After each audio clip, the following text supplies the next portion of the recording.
Hoje, na última reportagem especial do TSE, você vai ver como é o trabalho dos ministros da Corte em anos sem eleições.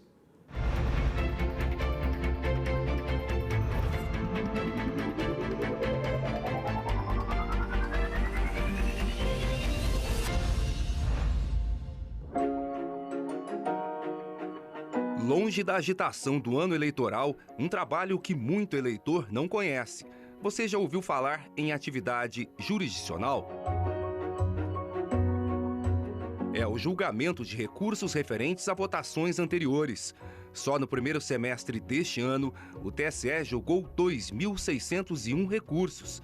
Isso abrange as decisões do plenário e também as monocráticas, tomadas pelos ministros da Corte. É como voto, presidente. É como voto. É assim que voto, senhora presidente. Proclamo o resultado, decisão unânime. É o reflexo das eleições, muitos recursos vindos dos TREs. Geralmente eles são relacionados às impugnações do registro dos candidatos, que fizeram seus pedidos de registro lá nos tribunais regionais eleitorais. Eles dizem sentido também com eventuais ilícitos que os candidatos cometem durante a eleição. Isso sem esquecer o cuidado com os prazos. O ano seguinte ao da eleição é um ano cheio de processos para o TSE relativo àquela eleição do ano anterior. Só que um processo, ele deve ter um processo eleitoral a duração máxima de um ano. Esse prazo, para um ano, ele também envolve a possibilidade da ampla defesa dos advogados que representam as partes apresentarem recursos internos, apresentarem petições no processo. E aí, esse processo que deveria ter uma duração desejada máxima de um ano, ele pode durar 2, 3, 4, 5 anos. Consultas questionando pontos da legislação eleitoral são frequentes. Essas consultas elas são muito comuns, que cheguem ao TSE para que o TSE se pronuncie e esclareça algum tipo de dúvida que haja para a atuação de partidos políticos, de candidatos e dos eleitores durante a eleição.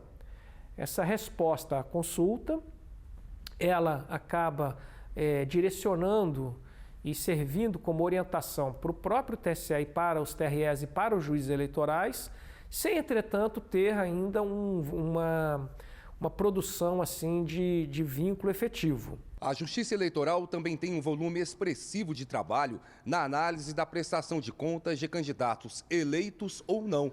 Cada processo contém todas as despesas e receitas realizadas na campanha.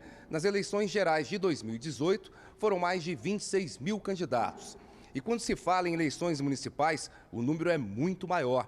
Nas eleições de 2016, foram mais de 469 mil candidatos. Além da prestação de contas de campanha eleitoral, a Justiça Eleitoral também exerce a fiscalização sobre a movimentação financeira dos partidos políticos. É um trabalho não apenas complexo, porque você precisa analisar se a aplicação do recurso público ela está compatível com aqueles gastos permitidos pela legislação, mas o maior problema é em relação ao volume.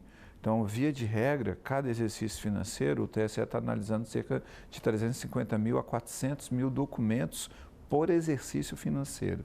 Isso na medida em que o fundo partidário vai crescendo, obviamente os gastos também vão subindo na mesma proporção. No encerramento do primeiro semestre forense, em julho deste ano, a presidente do TSE, ministra Rosa Weber, destacou os debates sobre possíveis mudanças na legislação para tornar a prestação de contas mais transparente. Nós precisávamos e continuamos precisando de uma melhor sistematização e de uma agilização aliada a um comportamento que permita aos próprios partidos políticos, o cumprimento das obrigações que nós lhes impusemos.